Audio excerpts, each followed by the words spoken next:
કાર્યવાહી કરી લઈશું મિત્રો. આપણા ટ્રસ્ટી શ્રી નરેશભાઈ પ્રજાપતિ સાહેબ આપાઓ.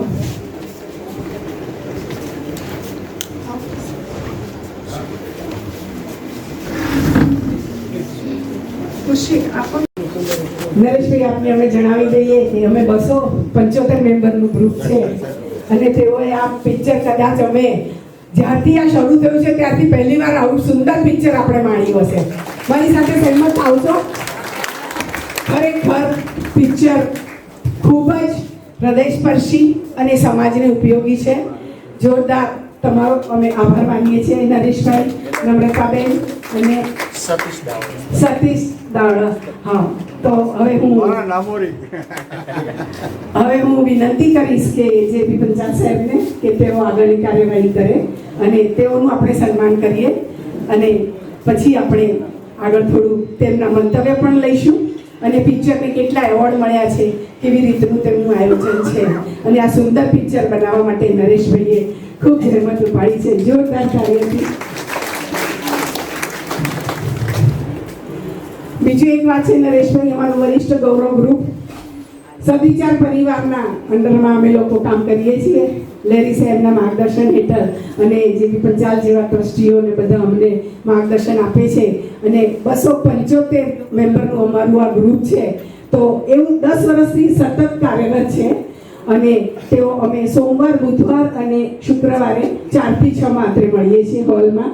હોલની ઉપલબ્ધિ મુજબ અમે અમારા પ્રોગ્રામો કરીએ છીએ, પિકનિક કરીએ છીએ. 60 વર્ષથી 95 વર્ષ સુધીના સભ્યો અમારી સાથે મેમ્બરશિપમાં એનરોલ થયેલા છે. આનંદ ઉલ્લાસ અને એક જ વાત અમે કહીએ છીએ, અકેલે હૈ તો ક્યાં ગમ હૈ. બસ અમે લોકો એક જ વાતને પ્રાધાન્ય આપીએ છીએ કે જિંદગીની એકલતા અને જ્યારે વાનપ્રસ્થ ઉંમરમાં આપણે આવી જઈએ ત્યારે એકલતા ખૂબ ચાલે છે. તો અહીંયા આવ્યા પછી એમ જ થાય છે કે 4 થી 6 થી સમય વધારો. અમને બધા કહેતા રહે છે કે સમય વધારો, પરંતુ સોમ, બુધ અને શુક્ર અમે અવશ્ય મળતા રહીએ છીએ. આ જ રીતનું આયોજન કરી અને આપણે સૌએ આજના પિક્ચરને પણ માણ્યું છે અને આમાં લેરી સાહેબે ખૂબ જ હિંમત ઉપાડી છે. પ્રથમ તો લેરી સાહેબ માટે આપણે જોરદાર તાલીમ કરીએ. જપનભાઈ અને લેરી સાહેબ સતત સંપર્કમાં રહી અને આજે હાજરીએ બતાવી દીધું છે કે વરિષ્ઠ ગૌરવ ગ્રુપ હવે બધા પ્રોગ્રામો જોવા માટે તૈયાર છે, આવે છે, આનંદ લે છે અને આજની આપની હાજરી માટે પણ હું આપ સૌનો ધન્યવાદ માનું છું, આભાર માનું છું મિત્રો કે આ જ રીતે આપણે સારા પ્રોગ્રામો કરતા રહીશું. વર્ષ દરમિયાન અમારું વર્ષ 1 જાન્યુઆરીથી 31 ડિસેમ્બર સુધી હોય છે. નમ્રતાબેન, થોડુંક આપ પિક્ચર માટે કહી દેશો કારણ કે પછી બધા મોડા આવ્યા છે.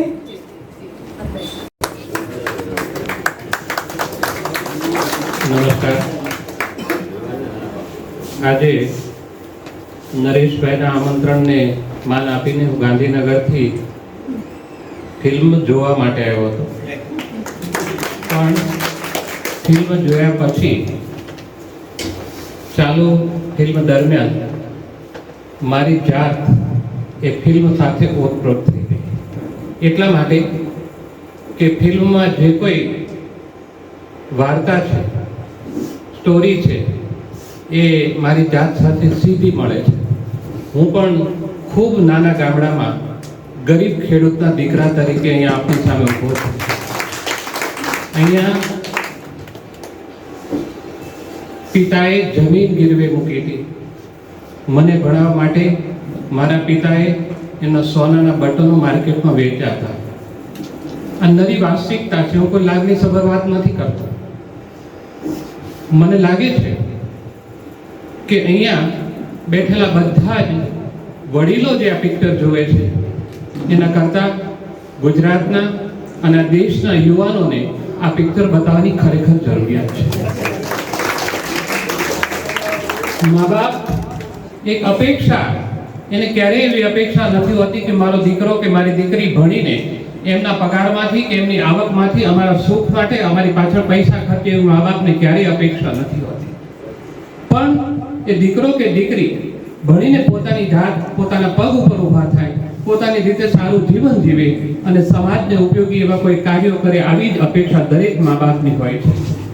મને લાગે છે કે આ વાર્તાથી નરેશભાઈ સમાજને એક એવો સંદેશો પૂરો પાડ્યો છે કે આગામી દિવસોમાં યુવાનોને જો આ દિશા તરફ આપણે નહીં વાળીએ તો વાર્તામાં થોડો ઘણો કટાક્ષ પણ આપણે જોયો, પણ એ દિશામાંથી એકદમ વળાંક લઈને મૂળ લાઈન ઉપર આવીને સમાજને એક રાહ ચીંધવાનું જે કામ નરેશભાઈએ કર્યું છે ખરેખર ખૂબ સરાહનીય છે. હું આશા રાખું કે સમગ્ર ગુજરાતના યુવાનો આ ફિલ્મ જોવે, માત્ર જુએ નહીં, જોયા પછી એના જીવનમાં એનું આચરણ કરે, એનો અમલ કરે અને મા બાપની અપેક્ષાઓ મેં જે રીતે વાત કરી છે એ અપેક્ષાઓ પૂર્ણ થાય એવો મને પૂરેપૂરો વિશ્વાસ છે. હું આશા રાખીશ કે આ ફિલ્મ ખૂબ સારી રીતે જોવામાં આવે અને સમાજમાં એનું પરિવર્તન, ક્રાંતિકારી પરિવર્તન આવશે એવો મને દ્રઢ વિશ્વાસ છે. Thank you. જય હિન્દ.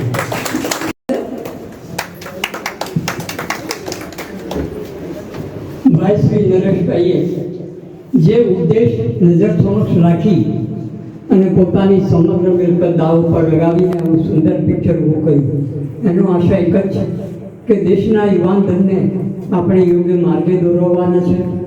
ભૂતકાળમાં પણ અમારા જેવાની સાથે એવું બન્યું કે જ્યારે કાયદાની રૂએ જમીન ખૂંચવાઈ ત્યારે જમીન વિહોણા થઈ ગયા.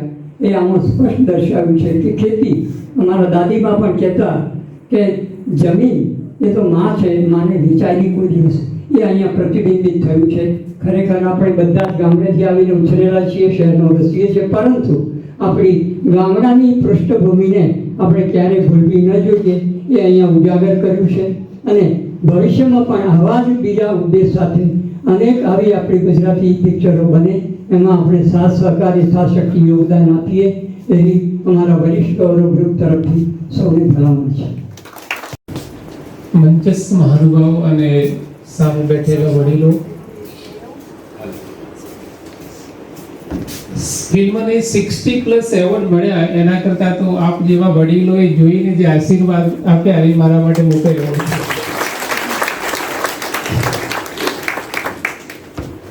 ઉત્તર ગુજરાતનું એક નાનું ગામ પઢારિયા, તાલુકો જિલ્લો મહેસાણા, જે જગ્યાએ તમે જોયું કચરાભાઈ ખેતરમાં ચાલતા હતા, ત્યાં 1000 દિવસ હું ચાલેલો છું. એ મારા મામાનું ખેતર છે. જે સરપંચનું ઘર હતું એ મારા મામાનું ઘર, અને કચરાભાઈનું જે ઘર હતું એની બાજુનું મારું ઘર. એટલે હું 12મા સુધી ખેતી અને અભ્યાસ બંને કર્યો અને અમદાવાદમાં 1996માં અમદાવાદમાં આવ્યો અને 19 સુધી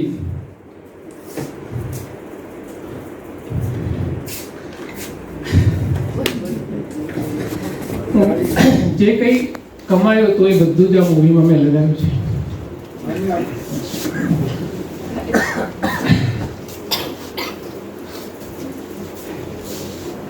મૂવી બધાને ગમે છે. હું એક શિક્ષક છું, પ્રાઇવેટ, મતલબ કોઈ સ્કૂલમાં નથી, મારી એકેડેમી છે સ્પોકન ઇંગ્લિશની. તો એ ખેતીવાડી ને જમીન એ બધું જોયું એટલે મને થયું કે ભગવાને 2 હાથ આપ્યા છે તો શેના માટે? એમ સવાલ થતો મનમાં કે એક હાથે લેવું ને બીજા હાથે આપવું. આ ભાવના સાથે મને થયું કે એક શિક્ષક તરીકે હું સમાજને શું આપી શકું. એમ હું મારા ક્લાસમાં ભણાવી કેટલા લોકોને ભણાવું, તો સમાજ માટે કંઈ કરવું જોઈએ એ ઈરાદાથી મેં એક અદ્ભુત ફિલ્મ બનાવવાની કોશિશ કરી, જેમાં મારા સાથીદાર સતીશભાઈ દાવડાનો પણ ખાસ સહયોગ છે. મારી આખી ટીમનો જે બધા લોકોના નામ અહીંયા સ્ટેજ ઉપર સમયના અભાવે ન લઈ શકું એના માટે મને ક્ષમા કરશો, પણ આખી ટીમનો સાથ સહયોગ છે. એક ખેડૂત પુત્ર અને એક શિક્ષક તરીકે આ ફિલ્મ બનાવ, ભલે મારે અત્યારે 1 કરોડનું લોસ છે, પણ આટલા બધા લોકોના આશીર્વાદ છે તો પૈસા તો કાલે બી કમાઈ લેશે. તો આપને નમ્ર વિનંતી છે કે તમને જેવું મૂવી લાગ્યું હોય આપ બધાને શેર કરશો અને વધુમાં વધુ લોકો સુધી આ મૂવી પહોંચે અને સમાજને આપણે ફૂલ નહીં તો ફૂલની પાંખડી એક બી લોકોના જીવનમાં, એક બે લોકોના મતલબ બાળકોના કે કોઈના જીવનમાં થોડું પણ પરિવર્તન આવશે તો મને થશે કે જે કામ કર્યું છે એ લેખે લાગ્યું છે. તો આ પ્રસંગે હું માનનીય લહેરી સાહેબ કે જેમને અહીંયા અમને પરમિશન આપી અને આ શોનું આયોજન કર્યું, સાહેબ શ્રી છે નહીં પણ એમના માટે હું આપને રિક્વેસ્ટ કરું કે સર માટે જોરદાર તાળીઓ થવી જોઈએ. સાથે સાથે નમ્રતાબેન કોઓર્ડિનેટર, એમને ખરેખર જ્યારથી જોડાયા છે મૂવી માટે ખૂબ જ પ્રયત્નો કર્યા છે, તો એમના માટે પણ કરીશું. અને તમામ લોકો કે જે લોકો અહીં હાજર છે, પ્રત્યક્ષ પરોક્ષ રીતે જે લોકોએ મદદ કરી છે ફિલ્મ બનાવવામાં અને આ જોઈને આશીર્વાદ આપ્યા છે, પ્રેમ આપ્યો છે, એ બધાનો હું દિલથી આભાર માનું છું. અને તમે કીધું કે અમે અકેલે નહીં એટલે ચોક્કસ કહીશ. હા, મૂવી જોઈ કોણે તો માનનીય રાજ્યપાલ શ્રીએ થિયેટરમાં આવીને જોયેલી આ પ્રથમ ગુજરાતી ફીચર ફિલ્મ છે. માનનીય એજ્યુકેશન મિનિસ્ટર જૂના નવા, પછી આપણા રાઘવજી સાહેબ કે ખેતી મંત્રી મતલબ એગ્રીકલ્ચર મિનિસ્ટર છે, વિધાનસભાના અધ્યક્ષ છે, આ બધા લોકોએ મૂવી જોઈ છે. 60+ એવોર્ડ્સ મળ્યા છે. અને જ્યારે સર્ટિફિકેટ હું લેવા ગયો તો જોયું છે, એટલે તમારે બહુ ખાસ તમે ફીલ કર્યું છે, ત્યારે સ્ટેન્ડિંગ ઓવેશન મળેલું. તો ઘણું બધું બહુમાન મળ્યું છે. સાથે સાથે અમારા મિત્ર કમલેશભાઈ પણ હાજર છે, એમના માટે પણ I would like to request કે તમે પ્લેસ કરશો. ઘણા બધા લોકોનો શીખવાડો છે, તો સમયના અભાવે હું વધારે નહીં કહું, પણ હવે એક તમારા માટે મોટું સરપ્રાઈઝ છે.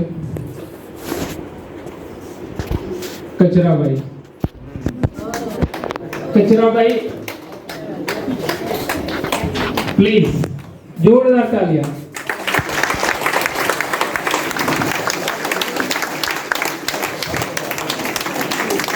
આવો સ્ટેજ પર આવો. બધા અમને થયું કે મૂવીમાં એ ગયા તો બધા બહુ જ દુઃખી થયા હતા, તો રૂબરૂ બોલાવીએ અમે.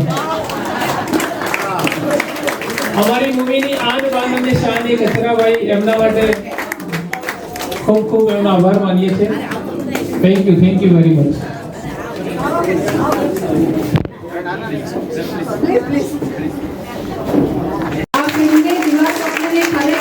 ખેડૂતને જીવંત કરનાર અને આજે આપણને યાદ અપાવી દીધો કે જગતનો તાત કોણ છે.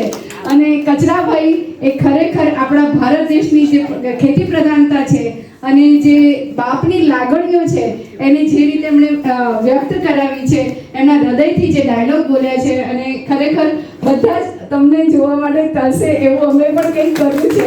આપને સાંભળીએ કચરાભાઈ, આપના બે શબ્દ. જી જી.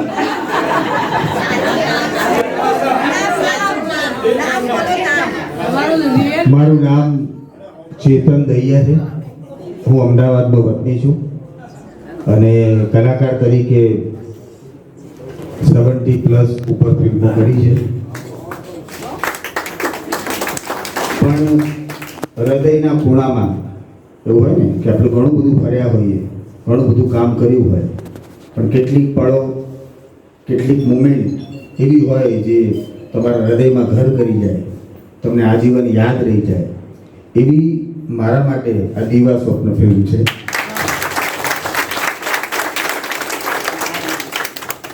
અને આ ફિલ્મ કરતી વખતે મેં ક્યારેય ખેતી, મારા ખાનદાનમાં, પરિવારમાં કોઈ ખેતી સાથે જોડાયેલું નથી. પણ પહેલી વાર જ્યારે કેરેક્ટર માટે વાત થઈ ત્યારે પાવડો કેવી રીતે પકડવો, શેઢો પાડોશી કોને કહેવાય, પાણી પાવું, આ બધી બાબતોનું ઝીણવટપૂર્વક અમારા ડિરેક્ટર નરેશભાઈ પોતે તો ખેડૂત પુત્ર છે એટલે એમણે માર્ગદર્શન આપ્યું. અને કલાકાર તરીકે કચરાભાઈના પાત્રને પ્રાણ પૂરવાનો મેં પ્રયત્ન કર્યો. એટલે એનો આનંદ છે. અને સૌથી વધારે એક આનંદ બીજો પણ છે, પારિવારિક આનંદ પણ છે કે આ ફિલ્મમાં નાનો કાનજી જે તમે જુઓ છો, લાંબા વાળવાળો, એ મારો જ દીકરો છે. એટલે આવનારા વર્ષોમાં કદાચ હું 95, 100, 200, 150 કદાચ જીવું તો 150 વર્ષે હું આમ ટીવી ચાલુ કરીશ અને દીવા સ્વપ્ન ફિલ્મ લગાવીશ તો હું મારા દીકરાને અમે બંને સાથે એક યાદગાર પળ અમે માણી શકીશું. તમારું યાદ પણ સાથે હશે. હા, અને એના માટે હું નરેશભાઈનો, સતીશભાઈનો આભાર માનું છું. બીજો આભાર કે આ પ્રકારની ફિલ્મો અત્યારે સિનેમા જગત જે પ્રકારની ફિલ્મો બની રહી છે, જે વિષય વસ્તુવાળી ફિલ્મો બની રહી છે, એવા સમયમાં એક ખેતી, એજ્યુકેશન આવા મુદ્દાને કેન્દ્ર સ્થાને રાખીને ફિલ્મ બનાવી આટલો મોટો ખર્ચો કરવો એ ખૂબ જ દાદ માંગી લેવું કામ છે. નરેશભાઈ, હૃદયથી આમ જનરલી તમે બધા જાણતા હશો કે ફિલ્મ રિલીઝ થાય, રિલીઝ થવાની હોય તો અમે એના 15 દિવસ પહેલાં પ્રમોશન માટે જઈએ, મળીએ બધાને કે અમારી ફિલ્મ આવે છે, જોવા જજો. 15 દિવસ પછી ફિલ્મ રિલીઝ થઈ જાય, પિક્ચર ઉતરી જાય એટલે અમે બીજી પિક્ચરમાં લાગી જઈએ, પછી પૂરું થઈ ગયું. દીવા સ્વપ્ન 2019 અમે શૂટિંગ શરૂ કર્યું હતું 19માં, 21માં રિલીઝ કરી, આજે 2024 ચાલે છે. તેમ છતાં પણ એના પ્રમોશનમાં હું જોડાયેલો છું. અને આ માત્ર હૃદયથી જોડાયેલી વાત છે એટલા માટે જ કહું છું. ખૂબ મજા આવી. તમારામાંથી કોકે આ એવું કીધું હતું કે ગામડામાં બોલે એમ.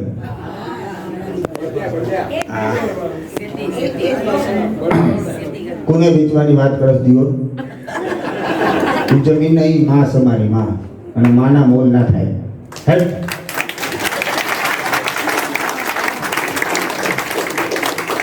પણ થેન્ક યુ, મને આજે અહીંયા આવવાનો મોકો મળ્યો. મંચસ્થ મહાનુભાવોના આશીર્વાદ, તમારા જેવા વડીલોના આશીર્વાદ મને મળ્યા અને હું મારી કલા થકી વધારેમાં વધારે સારા પાત્રો ભજવી શકું. આપણા ગુજરાત માટે, ભારત માટે જેટલું પણ મારાથી સારું કામ થઈ શકે અને જેટલા સારા વિચારો, પોઝિટિવ વિચારોનું આદાન પ્રદાન કરી શકું એવી શક્તિ મળે એવી અભ્યર્થના. Thank you very much. મંચસ્થ મહેમાનોનું એ છે અને ખરેખર આ મૂવી તો એટલું બધું ટચિંગ હતું, એટલું બધું હાર્ટ ટચિંગ કે આપણે ભૂલી ન શકીએ. આવું મૂવી આપણને જોવા ના મળે. એટલું બધું સુંદર હતું, એટલા બધા હૃદય ધરાવક બધા પ્રસંગો ખરેખર. એમાં જે લીમડા ઉપર તો બાપરે આંખમાંથી આંસુ આવી ગયા ખરેખર. હા, ખૂબ જ સુંદર. ઓલ રિસ્પેક્ટેડ ડાયસ પર બિરાજેલા મારા ફ્રેન્ડ્સ અને મારા સબ વરિષ્ઠ ફ્રેન્ડ્સ, હું પિક્ચર વિશે એટલું કહી શકું કે મેં લાસ્ટ ગુજરાતી પિક્ચર કંઈક પંખીનો માળો કે એવું કંઈક આવ્યું હતું જ્યારે હું 12thમાં ભણતી હતી. એ પછી આજે ફર્સ્ટ ટાઈમ મેં ગુજરાતી મૂવી જોયું, કારણ કે ગુજરાતી મૂવીમાં ડાયલોગ્સ પછી બધું એવી રીતે કરતા ને કે જોવા જવાનું ક્યારેય મન ન થતું. એના બદલે મને આ પિક્ચરના ડાયલોગ્સ રાઇટિંગ, ડાયલોગ્સ ડિલિવરી, પછી એની સ્ક્રિપ્ટ, એનું ફિલ્માંકન, દરેક વસ્તુ બહુ ઇમ્પ્રેસિવ છે અને મને બહુ જ આનંદ થયો. Thank you. સર્જનાત્મકતાને બિરદાવવી જોઈએ અને સમસ્ત ટીમને આપણે એક સ્ટેન્ડિંગ ઓવેશન આપણે આપીને આજની આ કાર્યક્રમની સભાને આપણે કદાચ પૂરું કરી શકીએ. પણ આપ સૌ સ્ટેન્ડિંગ ઓવેશન આપીને અમને સન્માનિત કરી શકો. આભાર. જોરદાર તાળીઓથી મિત્રો આપણે સ્ટેન્ડિંગ ઓવેશન આપીએ આ ફિલ્મને. દીવા સ્વપ્ન, નરેશભાઈનું જે સપનું છે તે પૂરું થાય તેવા વરિષ્ઠ ગૌરવ ગ્રુપના એક મેમ્બર સદસ્ય તમને આશીર્વાદ આપે છે. નરેશભાઈ, આશીર્વાદ એ બહુ મોટી પૂંજી છે અને બસ આપનું સપનું પણ પૂરું કરે ઈશ્વર, તે અમે બધા સદવિચાર પરિવાર વરિષ્ઠ ગૌરવ ગ્રુપ આપના માટે પ્રભુને પ્રાર્થના કરીએ છીએ, ઈશ્વરને પ્રાર્થના કરીએ છીએ અને શુભકામના કરીએ છીએ કે આપનું સપનું પણ અવશ્ય પૂરું થશે. ભગવાન ક્યાંય કોઈને રોકાવા દેતો નથી ને તમને પણ નહીં રોકાવા દે.